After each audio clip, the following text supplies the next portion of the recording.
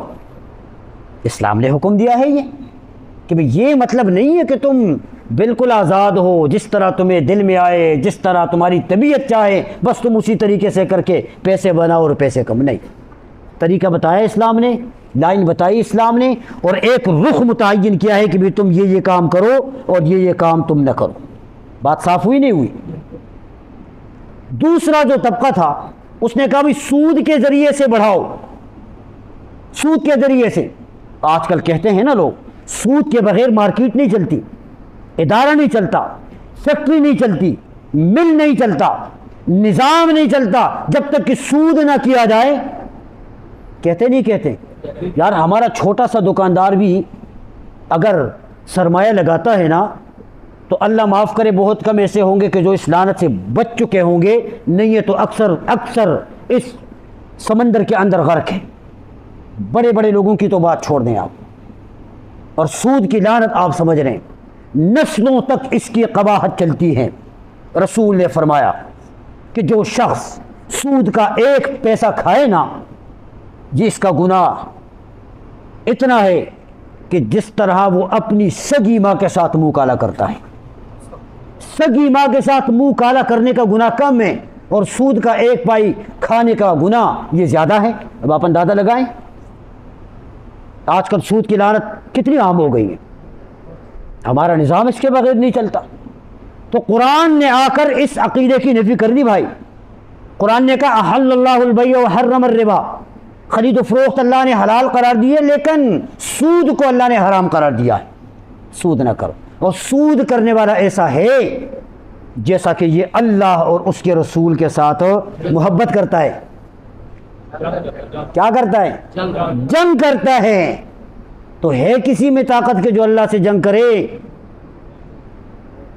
بولو یار، یہاں تو اداروں کے ساتھ نمٹ جائے گا بندہ، عدالت سے نمٹ لے گا، پولیس سے نمٹ لے گا، فوج سے نمٹ لے گا، لیکن رب سے مشکل ہے، رسول سے ہی نمٹ سکتا۔ اللہ نے راہ ہموار کر کے بتا دیا ہے سب کچھ کہ بھی خرید و فروخت کرو، کم ملے گا نا گزارا کرو، حلال ہوگا نا اللہ برکت ڈال دے گا۔ سود کرو گے ظاہری طور پر تو زیادہ ہوگا، زیادہ نظر آئے گا، لیکن قباحتیں بہت ہیں، نقصانات بہت ہیں، اخروی اعتبار سے بھی ہیں اور دنیاوی اعتبار سے بھی۔ دعا فرمائے اللہ ہمیں سود کی لعنت سے محفوظ کر کے رکھ دی۔ قرآن نے سود کی بھی نفی کر دی، اور اس سرمایہ دارانہ اور سوشلزم نظام کی بھی قرآن نے نفی کر دی ہے کہ بھی سود کے ذریعے سے کام نہیں بنے گا، خرید و فروخت کر کے جائز طریقے سے کماؤ۔ قرآن حدیث پاک میں رسول اکرم صلی اللہ علیہ وسلم نے ارشاد فرمایا کہ التاجر الصادق الامین مع النبیین والشہداء والصالحین، کہ بھی جو تاجر صادق ہوگا، امین ہوگا، قیامت میں اللہ حشر انبیاء کے ساتھ کرے گا، صالحین کے ساتھ کرے گا، شہیدوں کے ساتھ کرے گا۔ یہ تاجر کی فضیلت ہے یا نہیں ہے؟ جو حق طریقے سے کام کرے، جو جائز طریقے سے کام کرے، جو حلال طریقے سے مارکیٹنگ کرے، اللہ کے نبی نے اس کی فضیلت بیان فرمائی ہے۔ تو اسلامی نظام نے یہ ڈھانچہ دیا، یہ ایک ترتیب سمجھائی کہ بھئی اس طریقے سے تم تجارت کرو، اس طریقے سے تم کماؤ، اللہ پاک اس میں تمہیں برکت عطا فرمائے گا۔ قرآن کی جو آیت آپ نے سنی ہے جس میں اللہ نے فرمایا نحن قسمنا بینہم معیشتہم فی الحیات الدنیا، کہ دنیا کی زندگی میں ان میں رزق ہم نے تقسیم کی ہے۔ تو رزق کا ذمہ کس نے لیا ہے؟ اور میں سمجھتا ہوں کہ دنیا کے مشکل ترین مسائل میں سب سے مشکل ترین جو مسئلہ ہے نا وہ رزق کا ہے، وہ روزی کا مسئلہ ہے۔ یہ روزی کا مسئلہ اگر اللہ کسی انسان کے ہاتھ میں دیتا ملک کے وزیر اعظم کے ہاتھ میں دیتا، صدر کے ہاتھ میں دیتا، وزیر مشیر گورنر کے ہاتھ میں دیتا، آپ کیا سمجھتے ہیں نظام زندگی درست چلتا؟ وہ تو یہاں تو یار زکوٰۃ کی کمیٹی کا بھی اگر ممبر بنے نا، وہ بھی بڑا جابر قسم کا بن جاتا ہے، نہیں بن جاتا؟ وہ کوئی مستحق اگر ایک درخواست بھی لے کر جائے نا کہ بھئی اس کے اوپر آپ دستخط فرمائیں، اس کے نخرے دیکھو، آپ اس کا غرور دیکھو، آپ ہوتا ہے نہیں ہوتا؟ آپ کسی بھی آفیسر کے پاس چلے جائیں، آپ کا کوئی ضروری ڈاکومنٹ ہو کہ سر آپ اس پہ سائن کریں، سر کے نخرے دیکھیں آپ، سر تو پھر سر سے بھی اوپر چلا جاتا ہے۔ یہ دنیا کا حال ہے۔ تو اس کے اوپر اگر رزق کا یہ مسئلہ اللہ ان کے حوالے کر دیتا تو یہ تو بھوک سے مار دیتا لوگوں کو، یہ تو دنیا کا نظام ختم کر دیتا۔ لیکن اللہ نے انسان کے ہاتھ میں یہ ذمہ داری نہیں دی، اللہ کو پتہ تھا۔ وَقَالَ الْإِنسَانُ ظَلُومًا جَهُولًا، ظالم ہے یہ، اور ظلم کے ساتھ ساتھ ہی جاہل بھی ہے۔ یہ مشکل مسئلہ اللہ نے اپنے ہاتھ میں رکھا، اور اللہ اتنا عظیم بادشاہ ہے کہ جو کسی شخص کو بھوکا نہیں سلاتا، کسی مخلوق کو بھوکا نہیں سلاتا۔ ہم تو چلتے پھرتے محنت کرتے ہیں، کچھ نہ کچھ مل ہی جاتا ہے۔ مجھے بتائیں آپ، یہ جانور یہ کون سی دکان میں کام کرتے ہیں، کس مارکیٹ میں جاتے ہیں، کس مل اور فیکٹری میں جاتے ہیں، لیکن اللہ پیٹ بھر کر ان کو کھلاتے نہیں کھلاتے۔ پرندے اپنے گھونسلوں سے نکل جاتے ہیں، صبح خالی پیٹ، شام واپس جاتے ہیں، سینہ بھرا ہوا ہوتا ہے، پیٹ بھرا ہوا ہوتا ہے، مزے سے اللہ کھلا بھی رہا ہے، مزے سے اللہ پلا بھی رہا ہے۔ یہ مشکل مسئلہ اللہ نے اپنے ہاتھ میں رکھا ہے۔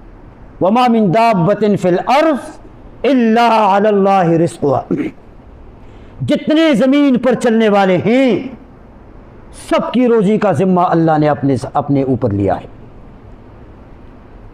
یہ رزق کا ذمہ اللہ، اس لیے فرمایا کہ نحن قسمنا بینہم معیشتہم فی الحیات الدنیا، یہ دنیا میں جو رزق کا مسئلہ ہے نا، اللہ کہتے ہیں کہ میں نے ان کے درمیان تقسیم کر دیا ہے۔ آگے ورفعنا بعضهم فوق بعض درجات، بعض کو بعض پر اللہ نے فوقیت دی ہے، کسی کو کم دیا ہے تو کسی کو زیادہ دیا ہے۔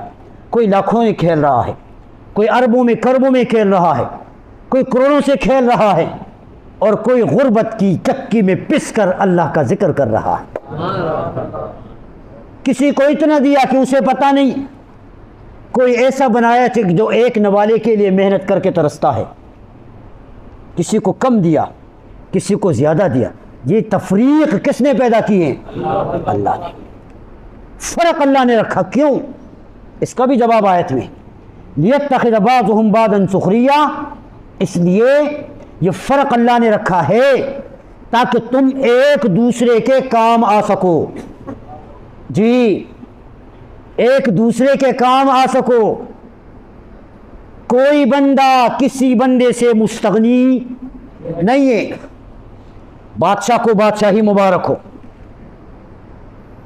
کرسی والے کو کرسی مبارک ہو، لیکن جتنا بڑا ہوتا ہے، جتنا اونچا ہوتا ہے، وہ کمزور طبقے کے بندے کا بھی محتاج ہوتا ہے، اس کے بغیر گزارا نہیں ہوتا۔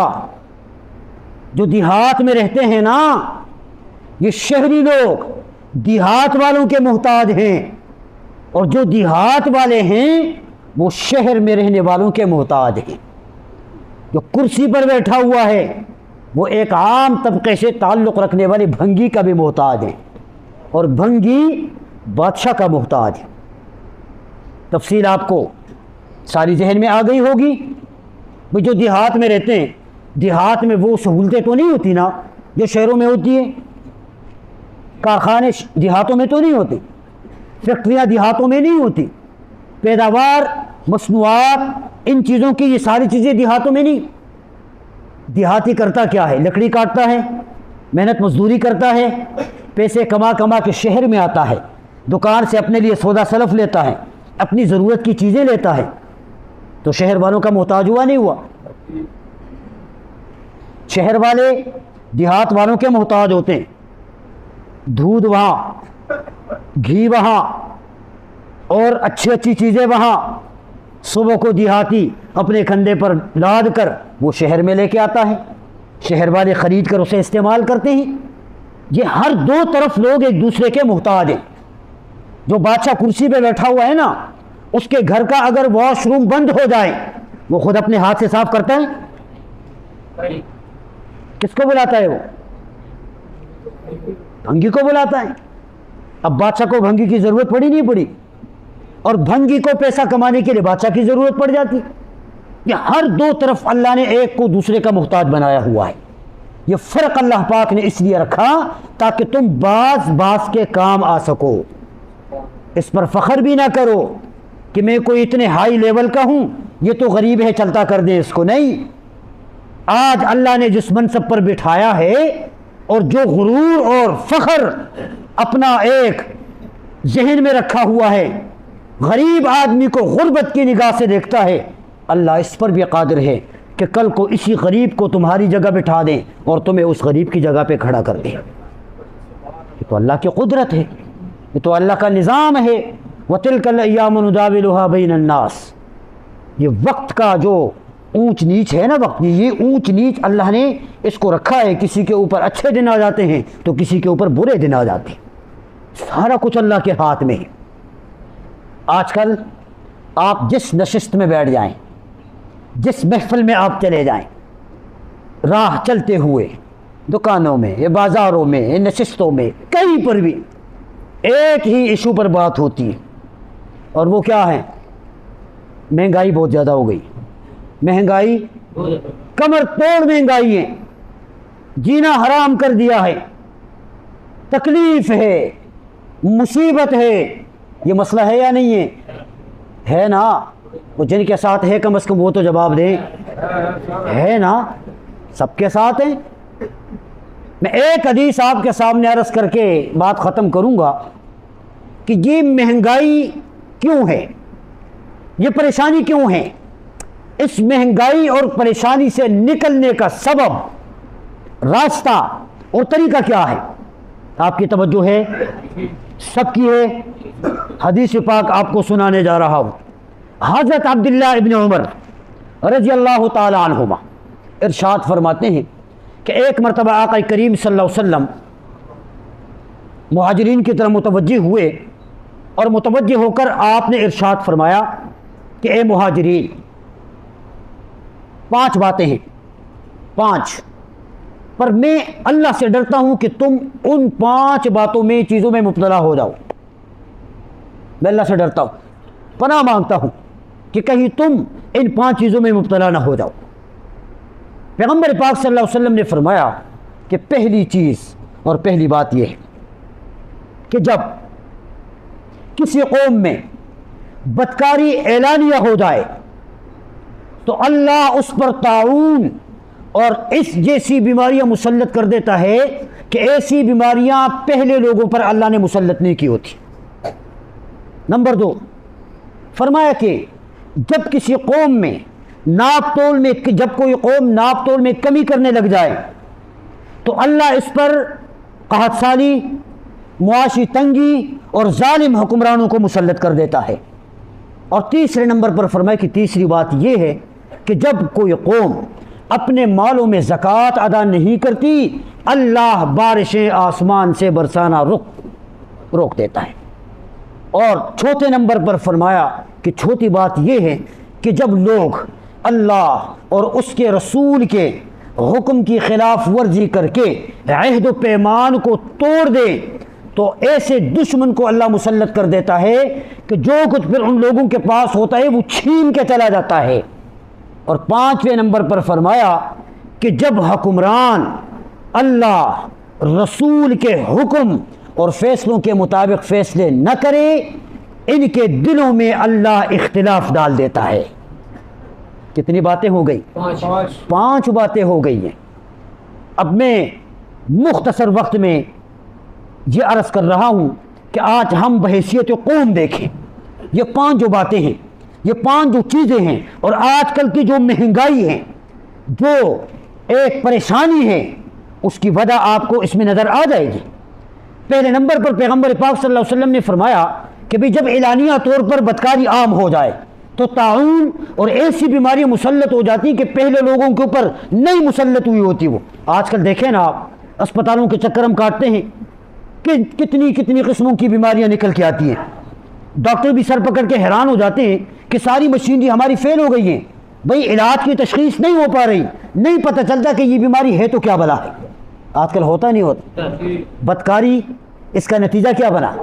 آج کل ہم شکار ہے یا نہیں ہے؟ بولو یار۔ دوسرے نمبر پر پیغمبر پاک نے فرمایا ناپ تول میں کمی کرنا کوئی قوم شروع کر دے تو اللہ قحط سالی، معاشی تنگی اور ظالم حکمرانوں کو مسلط کر دیتا ہے۔ آج ہمارا تاجر، ہمارا دکاندار ناپ تول میں کمی بولو کر رہا نہیں کر رہا؟ تو جب ناپ تول میں کمی کر رہا ہے تو قحط سالی میں ہم مبتلا ہیں یا نہیں ہیں؟ معاشی تنگی میں ہم مبتلا ہے یا نہیں ہیں؟ اور ظالم حکمران مسلط ہے یا نہیں ہیں؟ حدیث ہے، میں اپنی طرف سے تھوڑی کہہ رہا ہوں آپ سے۔ تیسرے نمبر پر آپ نے فرمایا کہ جب لوگ زکوٰۃ ادا نہیں کرتے اللہ آسمان سے بارش برسانا چھوڑ دیتا ہے۔ آج کل پریشانی ہو رہی نہیں ہو رہی؟ بارشوں کے لیے پانی جانوروں کے لیے نہیں، انسانوں کے لیے نہیں۔ چوتھے نمبر پر فرمایا کہ جب لوگ اللہ اور اس کے رسول کے عہد و پیمان کو توڑ دے تو پھر ایسا دشمن مسلط ہو جاتا ہے کہ جو کچھ لوگوں کے پاس بچا کچا ہوتا ہے نا وہ سب کچھ چھین کے لے جاتا ہے۔ آج IMF مسلط ہے یا نہیں ہے؟ بولو یار۔ تو اب جو کچھ ہمارے پاس ہے وہ بھی لے کے گیا نہیں گیا؟ یہ بجلی کے بل، یہ طوفان، یہ مہنگائی ہم سے ہی نکلتا ہے نا، حکومت خزانے سے تو نہیں پورا کرتی، یہ عوام سے نکالتی ہے۔ اس لیے کہ اللہ اور رسول کے عہد کو، پیمان کو توڑ کے رکھ دیا تو پھر یہ مصیبتیں اور یہ مسائل ہمارے اوپر آ گئی۔ اور 5ویں نمبر پر فرمایا کہ جب حکمران اللہ رسول کے حکم کے مطابق اور اللہ کی کتاب کے مطابق فیصلے نہیں کریں تو پھر آپس میں ان کے دلوں میں اللہ اختلاف ڈال دیتا ہے۔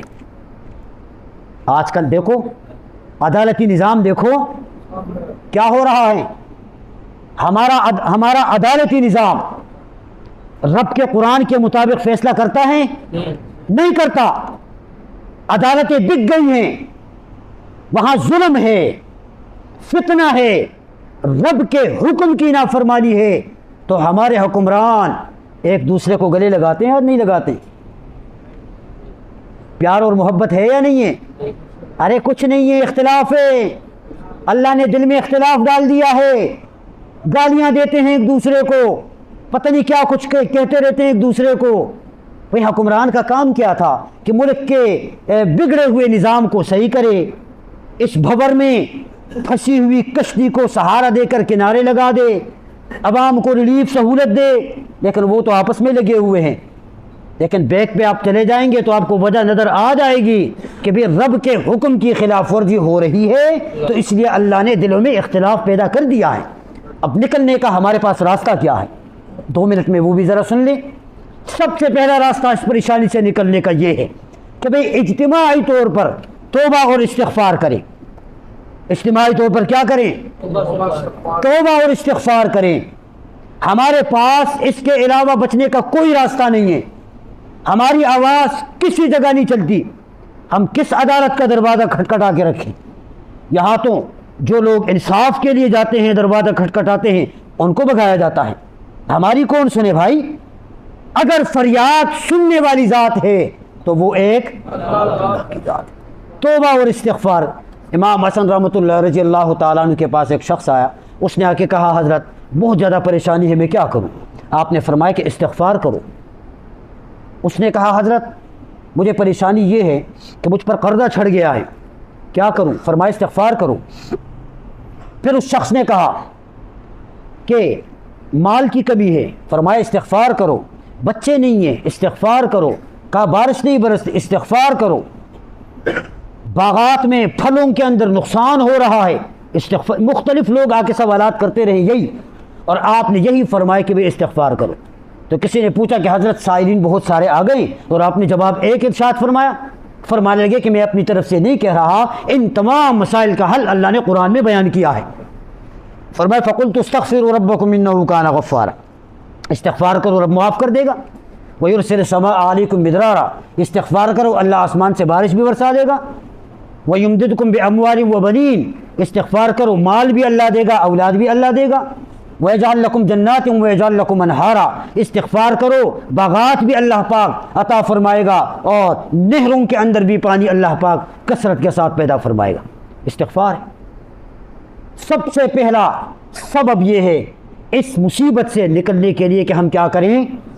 توبہ اور استغفار کریں. نمبر 2، بھئی جتنی چیزیں مہنگی ہو گئی ہیں نا، اس کا ہم بدل تلاش کریں.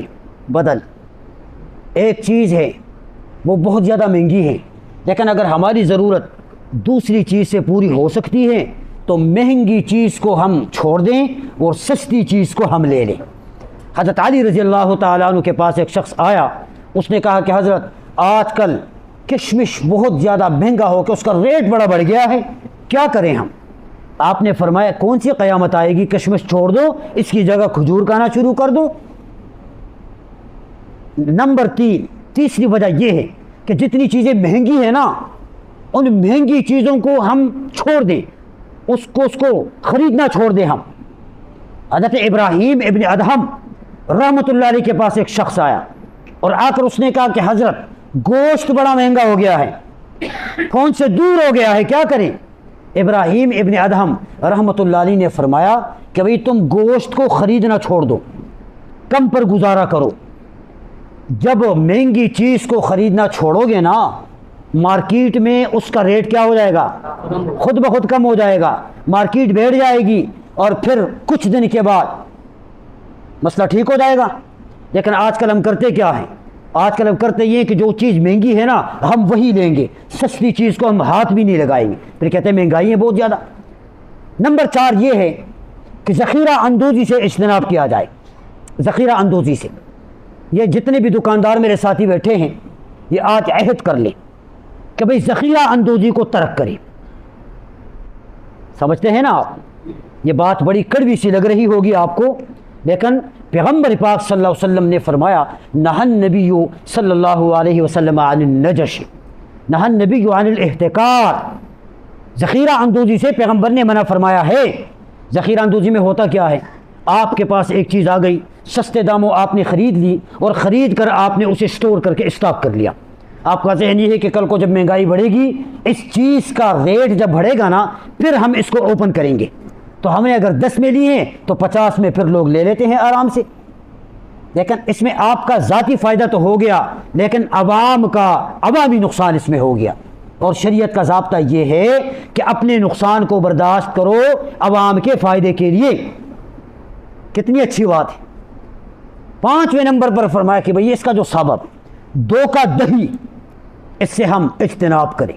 فراڈ، دھوکہ، یہ ہم نہ دیں، تاجر بھی اور عوام بھی.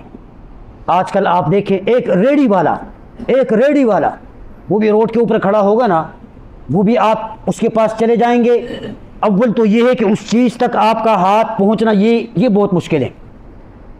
مثال آج موسم ہے آڑو لے، آڑو آپ کسی سے آڑو لیں گے، پہلی بات تو یہ ہے کہ بھئی آپ اس آڑو کو اپنا ہاتھ تک نہیں لگا سکتے کہ آپ اپنی مرضی کی چیز اٹھا کر شاپر میں ڈال دیں، وہ نہیں چھوڑے گا، وہ اپنی مرضی سے دے گا آپ کو. لیکن پھر ظلم والا ظلم کیا ہے؟ وہ آڑو ہوگا خراب، وہ ڈیمیج ہوگا، لیکن اس کا جو نقصان والا حصہ ہے نا وہ نیچے کی طرف کیا ہوگا، اوپر بالکل ٹھیک رکھا ہوگا. آپ ادھر ادھر دیکھیں گے یا کچھ بھی، وہ اٹھا کر شاپر میں ڈال دے گا اور آپ کے لیے پورا کر کے آپ کو دے دے گا. یہ ہوتا نہیں ہوتا؟ ٹماٹر، کوئی بھی چیز آپ لے لیں، ہم سب کے ساتھ ہوتا ہے. یہ دھوکہ مجھے کس نے دیا؟ اس دکاندار نے دیا، اس ریڑھی والے نے دیا، اپنے 2 پیسے بنانے کے لیے. لیکن اللہ اس دھوکے سے کمانے والے اسی پیسے میں برکت نہیں ڈالتا، بالکل نہیں. پیغمبر پاک صلی اللہ علیہ وسلم ایک مرتبہ راستے پر تشریف لے جا رہے تھے، ایک غلے کا ڈھیر تھا، بندے نے لگایا ہوا تھا، تو آپ صلی اللہ علیہ وسلم نے اس میں یوں ہاتھ ڈالا، یوں بیچ سے، تو بیچ سے جب یوں ہاتھ ڈالا نا تو نیچے سے گیلا ہوا غلہ اوپر کی طرف آ گیا۔ تو پیغمبر پاک صلی اللہ علیہ وسلم نے فرمایا کہ یہ کیا ہے؟ اس نے کہا یا رسول اللہ یہ گیلا ہے۔ تو آپ نے فرمایا کہ جب گیلا ہے تو آپ نے اس عیب اور نقصان کو خریدار کے سامنے واضح کیوں نہیں کیا؟ تعلیم ہے نا، مثالیں شریعت میں موجود ہیں۔